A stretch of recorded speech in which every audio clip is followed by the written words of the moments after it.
একটা ফুল প্যাকেটিং বানায় যখন কবরের দিকে নিয়ে যাওয়া হবে,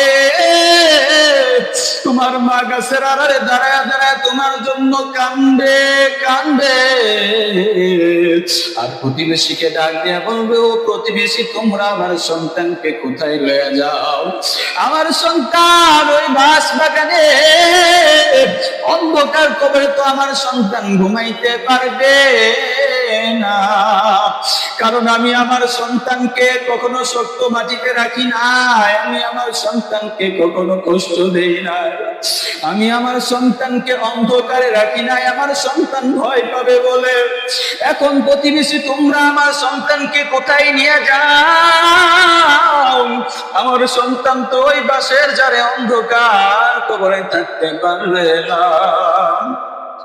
তোমার মা গাছের আড়ালে দাঁড়ায় দাঁড়ায় তোমার জন্য কান্দবে, কিন্তু সবাই তোমাকে কবরের দিকে নিয়ে যাবে, তোমার বাবা কান্দবে, সাথে সাথে যাবে, তোমার প্রতিবেশী ভাই বোন আত্মীয় স্বজন তোমাকে কবর পর্যন্ত যাবে, তোমার বন্ধু তোমার বান্ধব কবর পর্যন্ত যাবে, তোমাকে মাটি দিয়ে চলে আসবে আসবে।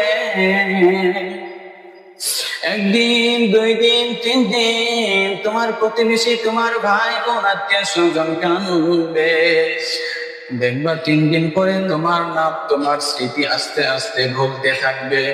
বিশেষ করে দেখবা তোমার মা তোমার বাবা, দেখবা 40 দিন সর্বোচ্চ তোমাকে মনে রাখবে। 40 দিন পার হয়ে যাওয়ার পর দেখবা তোমার মা তোমাকে ভুলতে থাকবে, তোমার বাবাও তোমাকে ভুলে যাবে।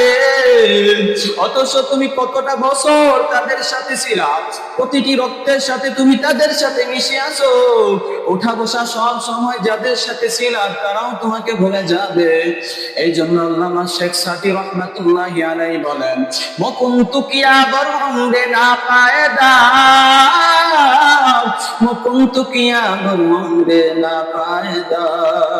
এর নবীর উম্মতের দল, এই ক্ষণস্থায়ী জীবনের উপর ভরসা করো না, কারণ এই দুনিয়াতে তুমি চিরদিন থাকতে পারবে না। যেখানে তুমি চিরদিন থাকবা অন্ধকার ঘর, ওই অন্ধকার ঘরকে তুমি সাজায় নাও। যেই কবরে তুমি সারাটা জীবন কাটাইবা, ওই কবরটাকে গুছায় নাও। ওই কবর আমাদেরকে প্রতিনিয়ত ডাকে, কবর আমাদেরকে সব সময় ডাকে। কবর আমাকে ডাক দিয়া বলে, ইয়া আইয়ুহান নাস। কবর আমাদেরকে প্রতিনিয়ত ডাকে, কবর আমাদেরকে ডাক দিয়া বলে, ইয়া আইয়ুহান